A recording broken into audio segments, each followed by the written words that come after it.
Well, I'm having a hard time not responding to the most recent content on the Comcast business text line. What is the content? Listen, to our listeners and to you as well. Okay. Do I need to apologize for how I view Brock Purdy? Do I need to apologize for it? Only if you're being disingenuous.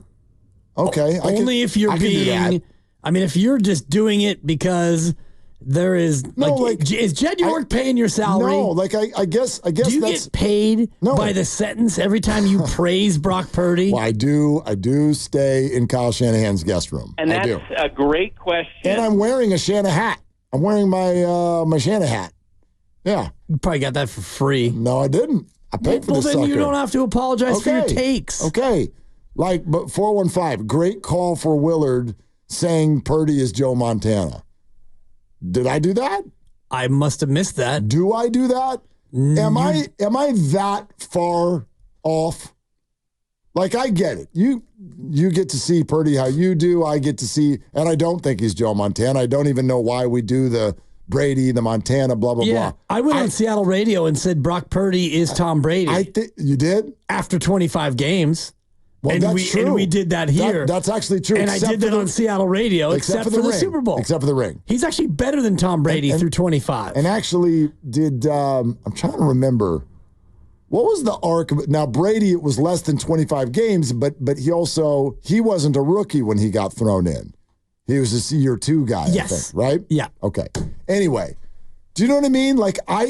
I don't have any problem saying I think he's really good. Right. Really, really good. Steiny and Guru did a great thing today, and it was especially great because they did it quickly, and we've all done it, and it's so played out, the whole thing of what other quarterback would you take instead of Brock Purdy? Okay. And they went through the other 31 teams. I don't think it's that played out. But they did it quickly. Okay. And I think they wound up where Brock Purdy was in the top 10. For sure, and he might have been in the top 8, and he might have been in the top 7. He's for sure in the top 10. They went so fast that it was hard for me to keep track. But quarterbacks you would take instead of Brock Purdy, I don't think that you can get more than 6 or 7 that are definitive, and even at that. So what are we talking about? I don't know. But is he Joe Montana? No. Joe Montana is Joe Montana. Right. And Brock is Brock. But the one that I think is played out is the one where a lot of you seem to think a quarterback isn't good until we've seen him play on a different team. It's no, you have to do it somewhere else. Joe Montana wasn't good until he went to the Chiefs. Tom Brady wasn't good until he went to the Bucs. This is going to sound stupid, but I've never heard anyone be what would Mahomes look like on the Giants? What would he look like? Well, objectively now, you don't know.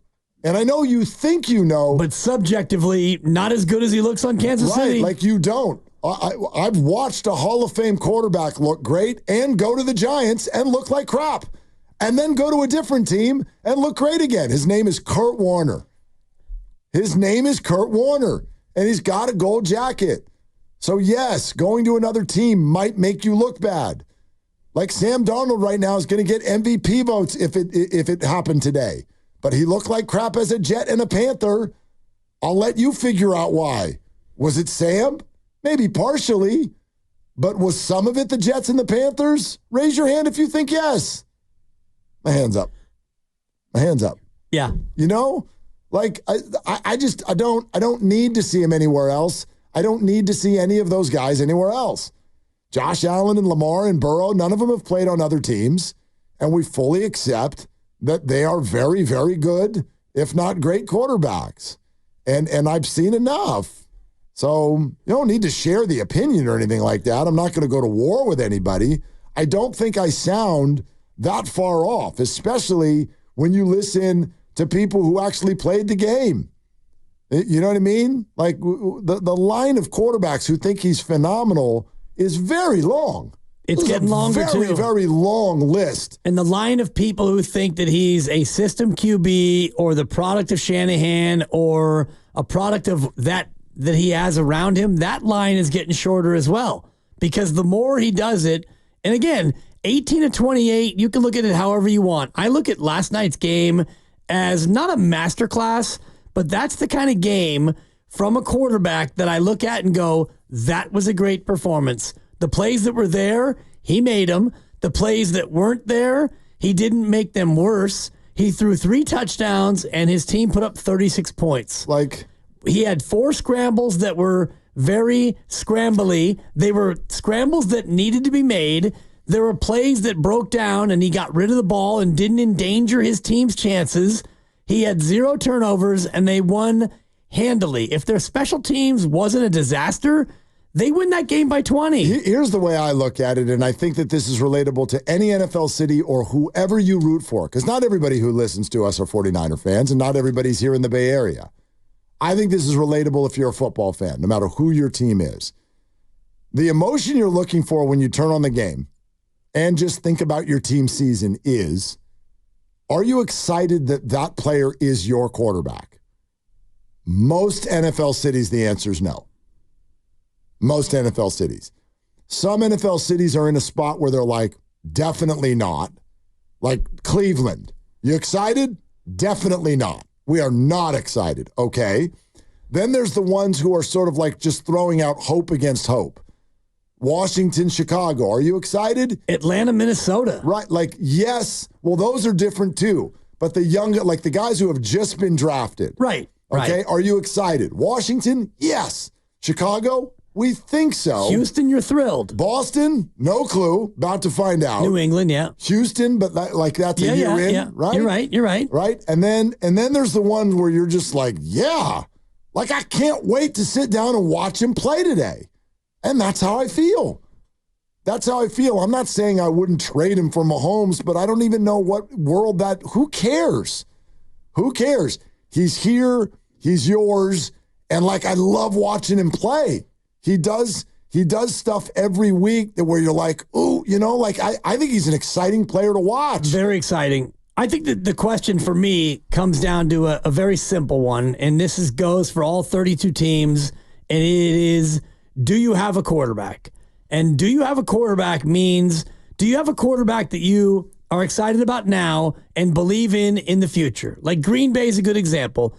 If you asked him a year ago, do you have a quarterback? Well, heck, I don't know. We're not sure. Yeah. But now you're pretty sure. And Houston, you're sure. And we know all the big ones like Cincinnati and Buffalo and Kansas City and all the rest of it. But like, if you asked a Seattle fan, do you have your quarterback? No.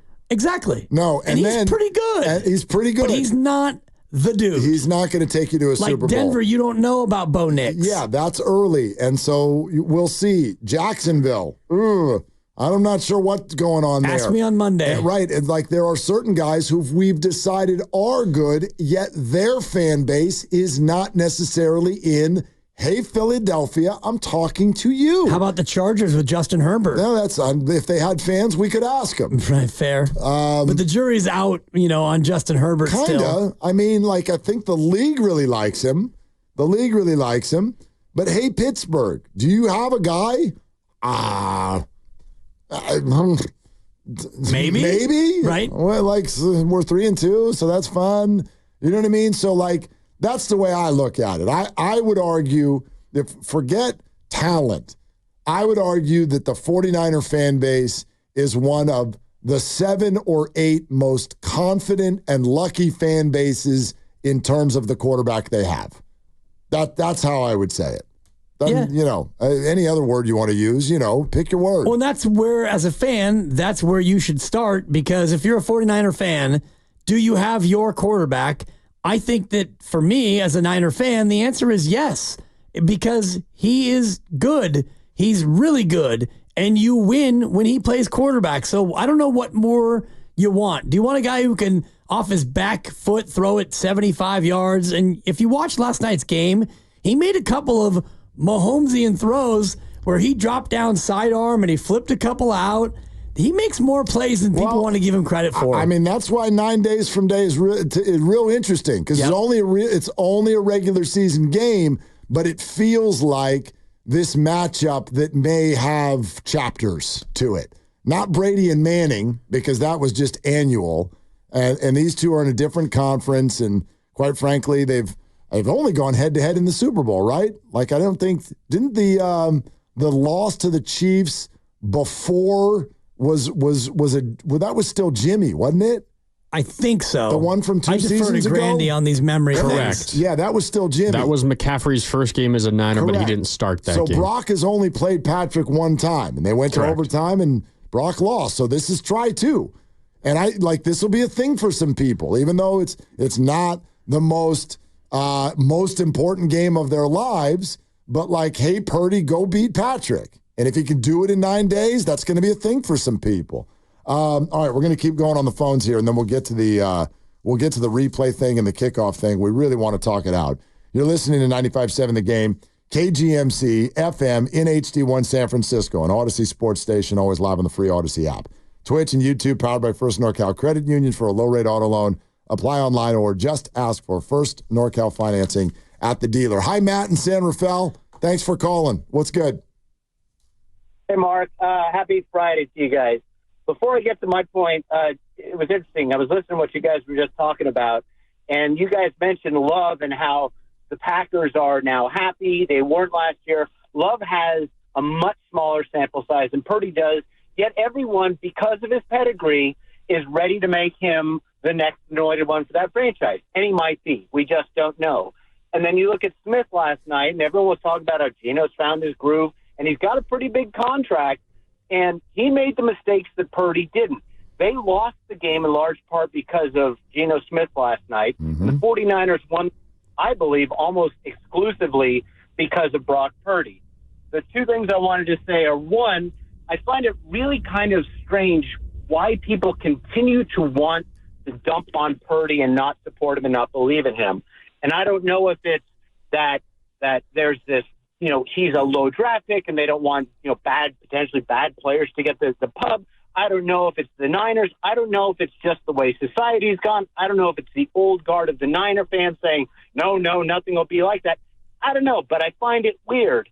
But the thing I will say is, if you take all of the emotion out of it and you just look at the way he has played, the wins, you look at his numbers, you cannot deny what he has done for this team. And I just don't get why people refuse to acknowledge that. Well, Matt, it's a great call, and maybe we can put a different spin on it, because obviously we developed draftism, but let's spin that in a different direction. I went on a hike with the lovely Christy today, and I thought she kind of captured this really well. Do you want to know what I think a lot of this is for Brock? He just doesn't look the part. That's it. He doesn't look the part. And so we want our quarterback to look different. We want him to be bigger. We want him to have a more masculine look on his face. We want him to, want his leadership qualities to be such that when he speaks, there's got this gravity to it. You know what I mean? Like Patrick. Patrick sounds like this is Patrick the Frog here. He sounds like Kermit the Frog, but he does. Obviously, he's got a presence about him, and part of that is just the rings. You know what I mean? No one's even noticed that Patrick Mahomes, if you want to play stats, Patrick looks like crap this year. Now, his team's 5-0. His interception to touchdown ratio is 1-to-1. 1-to-1. 1-to-1. Okay? 6 touchdowns, 6 picks. Yep. That ain't good. No. The caller brings up Jordan Love. He's 18th in quarterback rating. Right. You want to have some fun with Jordan Love? Okay, now, smaller sample because he got hurt. Jordan Love has played 3 games this year. He has thrown 5 picks already. Yep. His quarterback rating is 85.9, 23rd in the league, tucked right behind Daniel Jones. Jordan Love and Patrick Mahomes are 3rd and 4th in interception rate. There you go. This year. But nobody's going to stop and question anything. Why? 6'4", rocket arm, you look the part. I really think that's a big part of Brock Purdy. And if you don't look the part, you sort of need to look a different part. And that's where I'm going to put Lamar Jackson and Jaden Daniels, because I don't think either one of them are 200 pounds. And so you don't sort of look that part. You don't look the Jordan Love, Tom Brady, Josh Allen, Patrick Mahomes, Joe Burrow part. You kind of now look what I would argue is a new category. And it is the category that's been built by Lamar. He's not the first mobile quarterback, but he's the first, I would argue, to really have that devastating of moves and speed and presence on the field at a different size and perennial playoff performer, that kind of thing, even though it hasn't been great when he's gotten there. And that's the role that Jaden is going to play. But even a Jared Goff, who I don't think is as good as Brock Purdy, but when you watch him on the field, you're like, oh, You look like an NFL quarterback, you 6'5" dude, you. Yeah. Brock does not look like an NFL quarterback. He doesn't even look like an NFL player. Yeah, I don't even know I don't know if people think that. I do think it's more about draftism, and I also think that the bias comes more from the Kyle Shanahan and the players that are around him, more so than like how big Brock is. Nobody really knows how big he is or how ruddy his cheeks are, and he's got those rosy red cheeks, and he looks like an aw shucks kind of a kid, and he's young and all the rest of it, and he may not have ever even shaved in his life and all the rest of it. But that's kind of it. I think that it's more about the draft spot and the team and the coach more so than it is how he looks. Brock's going to get a Toyota commercial. He ain't getting signed by Gillette. He's not. And that's what I mean. Like you just said it, rosy cheeks. Like he looks, it's so aw shucks. It's so, God and family and my wife and rosy cheeks. And I think it's more about the team, though, than it is about how he looks and how big he is. There's lots of different legs on the spider. Because Tom Brady was largely the same until he started winning titles. 6'4". And you got to know him. 6'4". Yeah, but slow and not with a big arm. And like the most handsome thing that you ever seen in your damn life. Well, you figured that out once he started winning Super Bowls. No, I mean, it wasn't like the ladies were slow on the uptake with Tom. That's not something you don't notice. He's got a very, I hate saying it this way. There's a masculinity that the world, whether you admit it or not, you want. You want 6'4". You want howitzer arm. You want rugged cheeks. Like you want that. You just do. And he's not that. Again, I've said it 100 times. I've got kids. I've got 2 high schoolers. Brock looks like the kids walking home from school with a backpack. That's what he looks like. And it's very aw shucks, and it's very, I'm going to sound like my coach and stuff, and if anything goes wrong, it's going to be me. I've got to be better, and we move on. It's very, very milk and cookies. And that's not a problem at all. But I do think that's a piece of why people just refuse to believe what they see, because it doesn't look like that. Quarterbacking at the great level doesn't look like that. It never has before. Well, if you go across the league, there's a lot of those guys. I think there's as many of those guys as there are the other guys you're describing, these big, strapping 6'5", 6'6" guys. And you talk about Kirk Cousins is another guy who's not a huge deal, and Derek Carr's not a big guy. They're and a lot bigger than Brock. Well, Brock's 6'1". It's not like he's 5'10", Bryce Young. I mean, he's big enough to get the job done. But well, according to you now, but of course last week, half the world thought Brock was too short because the ball got tipped. I never said he's too short because the ball got tipped. You didn't, but we talked about it. All I was saying yesterday is that every tip ball is not the same. And balls that he throws that are tipped down the field are not really tip balls. And I'll save that for Wednesday and Greg Cosell. I got some Arsenal coming next week. I can't wait. I'm not rolling over like I did this week. Greg Cosell. I got blindsided. Well, we're live at the Madden Studios. Greg Cosell. Yeah, I'm going to give him a couple of bams and booms, I'll tell you that. Dan Orlovsky just said this short time ago, NFL Live on ESPN. This is the best football of Brock Purdy's career, these first 6 weeks, because of the injuries that he's had to deal with and all the different pieces. Offensive line's been in flux. And the most consistent football of his career. The timing of their pass game right now is as consistent as it's been since Brock Purdy took over. Some of the throws to Kittle down in the red zone are absolutely flawless. And I would say outside of Sam Darnold, he's probably playing the best football of any NFC quarterback right now. The second thing is this, and I know this is big. He's entered into the Patrick Mahomes category when it comes to back-breaking runs with his legs. So many times this season, and you saw it again last night, 2nd and 10, Brock Purdy scrambles for a first down. 3rd and 8, Brock Purdy scrambles for a first down. So often we say that about Patrick. It's like, got to get off the field, breaks your back with a scramble. He's kind of entered that world where his legs have become such a pivotal piece in massive moments. Okay, you didn't hear it from me. That's Dan Orlovsky who compared him to Patrick Mahomes and said we've arrived at that level. Well, he needs to take a number because Dan Dibley had it before Dan Orlovsky tried to gravy train on my take. Who is your favorite Dan? Who's your favorite Dan who's appeared on this show today? I know you're not asking me. Oh, no, I was looking at Grandy. Of course. He doesn't like you. Right. You're trying to troll him to try to come at I me. just want to see what which take. And Grandy's grade's coming up later today, and I Yeah. can't wait to hear it. A guy trying to bury Brock Purdy after a great performance, and then he backpedaled after I put him into a corner. But go ahead, Grandy, your favorite Dan. Was that directed towards me? Well, I just happened to be looking at you when I said it. I know you're not asking me because the answer is me. Okay. You're asking me.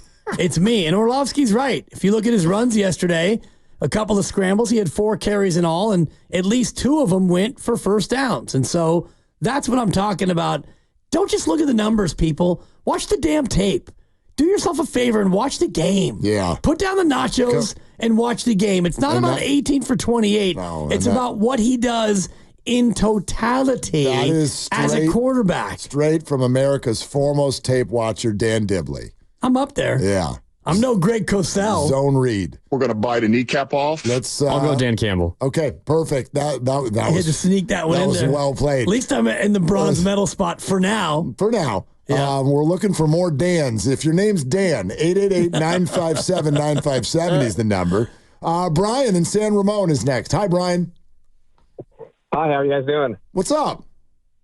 I just want to talk about, I don't think it's that unusual that he hasn't got his due respect yet, because I think even, Tom Brady, when he went against Kurt Warner, he wasn't considered in the same class as Kurt Warner. And I think even after they won that Super Bowl, it was still considered kind of flukish. Well, except for what you're referring to, Brian, at that time, Kurt Warner had already won a Super Bowl, and Tom Brady had played 10 games. He played 10 football games. And so people were literally still trying to even understand who this was. And they were trying to process the idea of the Patriots getting to the Super Bowl after their quarterback had gotten hurt. At that time, Tom Brady felt like Nick Foles with the Eagles. It was what is this? Well, quarterback got hurt. You guys aren't going to win now. And then they did. And then they won the whole thing. So I get the comparison at a certain point in the career, but Brock is way past that point. And Brady was getting the credit by then, in large part because he had actually won a Super Bowl, which Brock hasn't done. But my take, he going to win the Super Bowl, and he's still not going to get his due. Yeah, and I don't believe that. And I think that he's starting to get his due more and more. And if he keeps playing like he did last night throughout this season and they become a playoff team again, he's going to get his due no matter what.